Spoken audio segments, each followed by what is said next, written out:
자, 여러분 반갑습니다. 오늘은 전 선생님에게 이 54회차 기출문제 풀이를 좀 해드리겠는데요. 이 매년 이렇게 세법이랄지 개정됨에 따라 우리가 기출문제가 만약에 2014년도에서 만약에 해설 강의 한다라면 그 시점에 어떤 기준의 어떤 적용하는 법률에 따라 적용이 되니까 이전에 풀었던 기출문제가 답이 틀릴 수가 있다, 그죠? 특히 이제 세무 2급 같으면 세법의 변화에 따라 이전에는 맞았지만 지금은요 틀릴 수도 있고 또 반대인 경우도 있을 수 있습니다. 그러니까 우리가 시험을 치던 시점에 어떤 그 답안이 꼭 맞으라는 보장이 없는 거죠. 그래서 되도록이면 이전에 했던 뭐 강의가 있겠지만 새로 작성해서 매년 2015년도 시점에서 이 문제를 풀었을 때 답안이 그죠? 되고 안 되고가 뭐 회계 1급에서는 그렇게 큰 차이점이 없을 거라고 봐요. 한데 이 세무 2급이랄지는 세법에 관계된 건 상당히 좀 많이 틀리고 여기에 부가가치세 문제도 있지 않습니까? 일부. 그러니까 그런 것들도 올해 버전에 맞춰서 아마 강의를 드리도록 그렇게 하겠습니다. 자, 이론 문제가 있는데요. 이론 문제는 어차피 지금 1번부터 해서 쭉 풀어볼 건데 제가 전 시간에 말씀드렸던 것처럼 미리 뭐예요? 조금 쭉 이렇게 그때 시험지를 배분했을 때 남는 시간이 꽤 많이 풀어야 된다 했다, 그죠?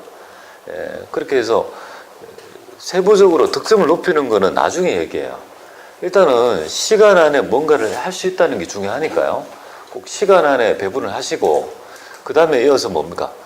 세부적인 득점력을 더 올리는 방법으로 그렇게 하세요. 시간 안에 못 맞추면 어차피 하다가 중간에 그죠? 아웃되죠, 그죠? 시간이 안 되기 때문에 시간 안에 푸는 그런 연습을 좀 해야 될 것 같습니다. 자, 이론 문제부터 볼게요. 자, 1번. 무형자산에 관한 설명 중 적절하지 않는 것. 뭐 이렇게 돼 있는데요. 딱 보시고 이 세부적인 내용은 여러분들이 보시면 될 것 같은데 무형자산이 되기 위해서는 식별 가능해야 되고 무형자산은 통제하고 그 자산으로 붙어 있죠. 미래 경제적 효익에 유입이 기대돼야 된다고 하는데요. 세 번째가 논점이 되네요. 내부적으로 창출한 영업권은 자산을 인식하지 않는다. 이렇게 돼 있고요. 맞죠, 그죠? 네 번째가 답이 되겠네요. 내부적으로 창출한 모든 무형자산은 무형자산을 인식할 수 없다. 이건 아니죠. 내부적으로 창출된 개발비는요, 무형자산이지 않습니까? 그러니까 답은 4번이 되겠습니다. 자, 두 번째, 회계는 기록 계산하는 방법에 따라 단식, 복식 나눌 수 있는데요. 복식 부기의 가장 큰 장점이 뭘까요? 바로 자가 검증이 가능하다는 겁니다. 왜?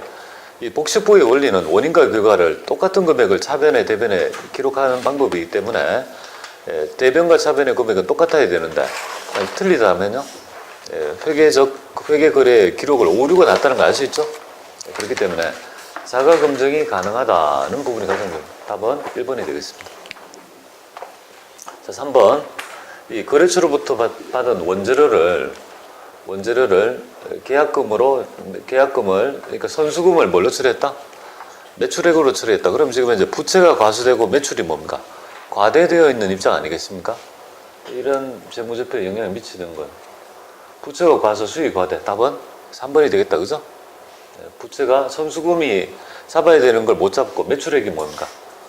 지금 매출액을 잘못 받았으니까 수익이 굉장히 과대게 되어 있다. 그죠? 답은 3번 되겠습니다. 자, 4번 보겠습니다.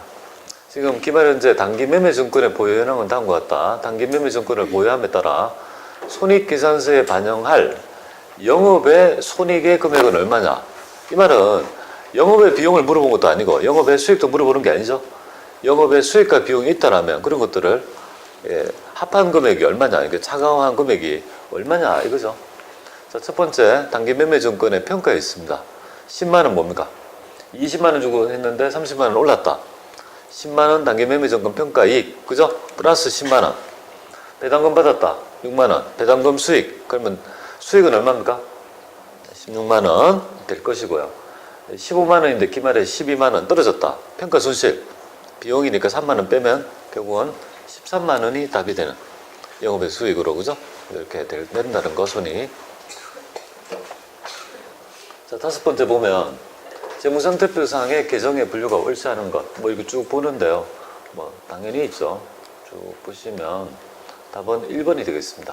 사기 주식에 따른 처분 손실은요, 대표적인 자본 조정 항목이다. 자본 거래에 발생되는 사기 주식 처분 이익은 자본 잉여금, 사기 주식 처분 손실은요, 바로 자본 조정 항목이라는 거 아실 것 같습니다. 6번 한번 보겠습니다. 물가가 상승하고 재고자산의 가장 최근의 원가, 즉 시가나 공정가치로 표현할 수 있는 재고자산의 원가 결정 방법은 바로 선입선출법이 되겠습니다. 이유는 선입선출법의 가정은 기초재고가 우선 판매된다는 가정이니까 가장 나중에, 즉 물가가 오르고 있다, 가장 나중에 매입한 재고분이 기말재고를 구성할 거니까 시가를 잘 반영해 줄 수 있다, 이거지 않습니까? 네, 답은 2번, 그죠? 선입선출법 되겠습니다. 자, 다음 자료에서 자본 총계를 계산하면 얼마냐. 지금 이 문제를 보면 자본의 정의가 결국은 자산에서 부채를 뺀 나머지죠. 여기서 함정은 뭡니까? 바로 이익준비금이라는 있죠. 이 자본 계정이 툭 튀어나왔는데요. 이런 것들은 계정에 분류해요. 여기에서 자산 다 더하고요, 부채를 다 더해가지고 빼버리면 그 금액이 얼마입니까? 자본의 금액이 될 것 같습니다. 그래서 여기서 그 자산을 뽑아야 되죠. 자산은요, 현금 자산, 단기 대금 자산, 그 다음에 기계장치 자산인데 이거 두 개 네팅하면, 해보겠습니다. 이거 50만 75만 원, 두 개 하면 20만 원 하면 되겠죠. 두 개 하면, 그죠? 딱 네팅하면 순자산 얼마입니까? 기장치 20만 원이니까 95만 원. 95만 원이, 그죠? 결국은 자산의 금액이 되겠습니다. 95만 원. 95만 원이고. 부채 보겠습니다. 부채는 선수금 20만 원, 미지급금 6만 원, 대충 임대보증금 이렇게 다 하면 15만 원, 15만 원, 35만 원, 45만 원 되겠네요. 그럼 답은요, 50만 원 되겠습니다. 답은 4번 되겠습니다. 답은 4번 되겠습니다. 그죠? 자, 그렇게 자산과 부채를 구분할 수 있냐는 문제 되겠습니다. 자, 8번 볼게요. 주식시장에서 있죠. 이 상장되어 있는 두 회사 중 한 회사에 투자하기 위해서 두 회사의 회계 정보를 있죠. 비교하기 위해서, 그죠? 가져야 될, 회계 정보가 갖춰야 될 속성으로 가장 적합한 것. 비교 가능성 되겠습니다. 그죠? 4번. 1번. 비교 가능성 될 거고요. 9번은 모두 정답입니다. 그냥 넘어가겠습니다. 왜 이 부분이 모두 정답됐느냐, 뭐 이런 얘기는 생각하겠습니다. 자, 10번. 다음은 무엇을 위한 설명이냐, 이렇게 돼 있어.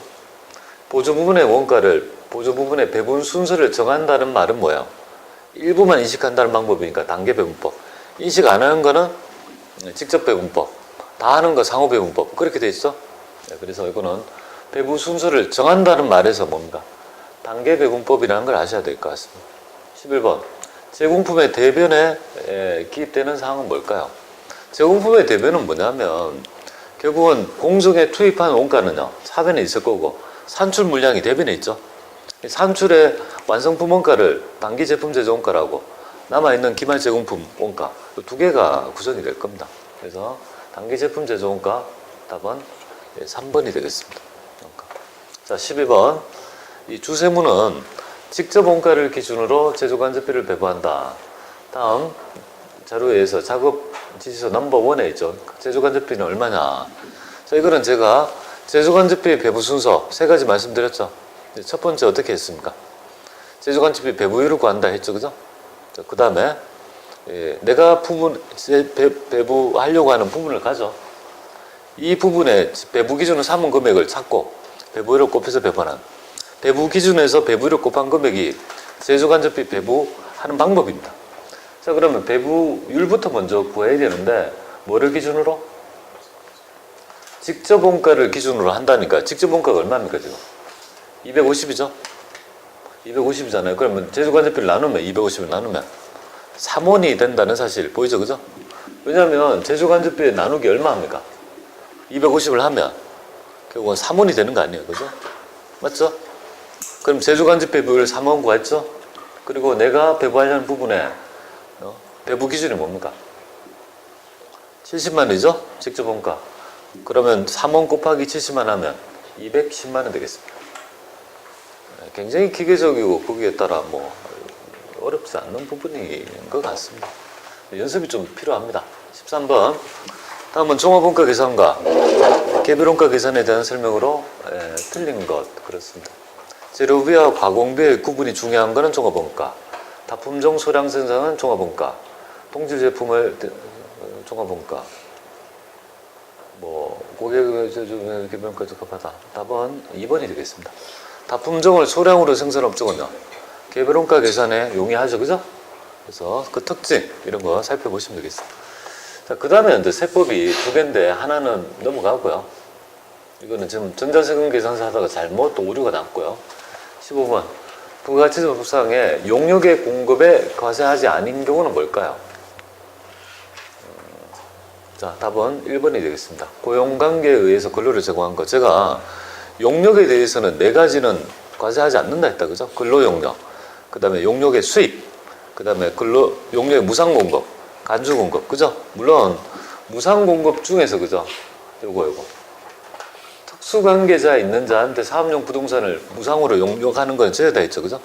요거는 과세한다는 거다, 그죠? 그래서 1번이 뭡니까? 근로용역에 대해서는 과세하지 않는다 했다, 그죠? 근로용역을 과세한다고 하면 근로자가 회사에 근로를 정하고 부가가치세를 회사로부터 걷어서 낸다는 게 말이 됩니까? 그렇게 할 수 없는 거죠. 그러니까 당연히 빠진다. 그렇게 보시면 됩니다. 우리는 이론을 풀 때 여러분들 목표가 만점을 목표로 하는 건 아니에요. 만점을 맞으면 좋지만 그렇게 안 되잖아요.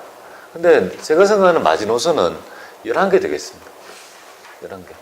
곰곰이 한번 생각해 보세요. 내가 다 맞을 수는 없지만 11개를 결코 못 맞는 수준은 아니라고 봅니다. 아니 어려운데요? 그러면 이렇게 하세요. 제가 지금 풀어드리는 8회분에 있는 이론 있죠? 그것만 다 알아도 있죠. 11개를 맞을 수 있습니다. 그래서 다른 이론 공부를 하실 필요가 없고 여기 있는 8회분만 해도 됩니다. 그러니까 꼭 좀 그런 생각 가지면 좋겠습니다. 자, 그 다음에 우리가 기능 실무를 해야 되겠습니다. 실무를 먼저 하게 될 건데요. 자, 이때 여러분들은 해야 될 부분이 뭐냐면 이 부분에서 제가 다음부터는 설명을 안 드리겠지만 제가 이론 및 그 실무시 주의사항에 보면 5페이지에 보면 일반 전표를 입력할 때, 그죠? 5페이지에 보면 일반 전표에 입력할 때 주의할 사항, 매입 매출 전표를 입력할 때 주의할 사항, 그죠? 그 다음에 결산할 때 순위가 있죠?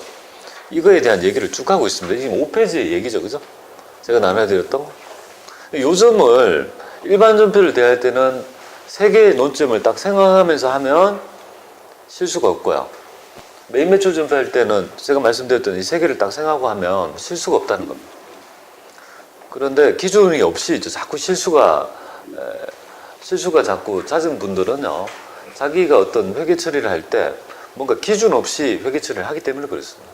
그래서 요거를 처음에는요, 요거를 일반 전표면 1번, 2번, 3단계도 천천히 한번 해보세요. 리뷰할 때. 그리고 그것만 숙달이 되면 훨씬 더 빠릅니다. 그래서 일반 전표 입력할 때 처음에 딱 문제를 볼 때 뭐부터 봐야 되냐면요, 경비를 먼저 구분해야 됩니다. 공장, 생산, 제조라는 말이 있으면요, 그거는 제품을 만들기 위한 희생이니까 다른 원가로 분류해야 되죠. 그래서 500번대 제조 원가로 별도로 구분해야 되겠고, 관리, 영업, 본사 이런 말이 있으면요, 그거는 일부 관리비입니다. 판관비고, 그죠? 그게 바로 비용화해야 되죠, 그죠? 그리고 800번대. 그 다음에 하나 알아야 될 거, 여러분들 단기 매매 증권의 매입 수수료는요, 바로 수수료 비용 중에 그거는 영업의 비용으로 처리한다는 점 있죠. 그것까지만 먼저 체크합니다.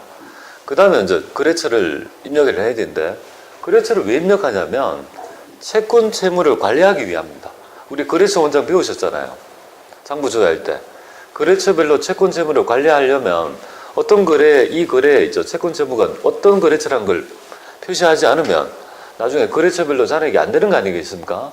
그래서 우리 현재 있죠. 시험에서는요, 채권 채무는 거래처를 인식하는데, 인식한다는 말이 뭐냐면 워드를 치는 게 아니고요, 코드를 F 펑션키 2번 검색해서 선택하는 형식으로 코드 번호가 입력되어 있어야지 거래처는 입력된 거다, 이렇게 보면 되겠습니다. 그러면 도대체 어떤 데 코드를 거냐면, 시험 문제는 그 얘기가 있죠. 힌트가 무슨 상해 주식회사 땡땡 이런 말이 나오면요, 거래처를 인식해야 될 거래다, 이렇게 보면 되겠고요.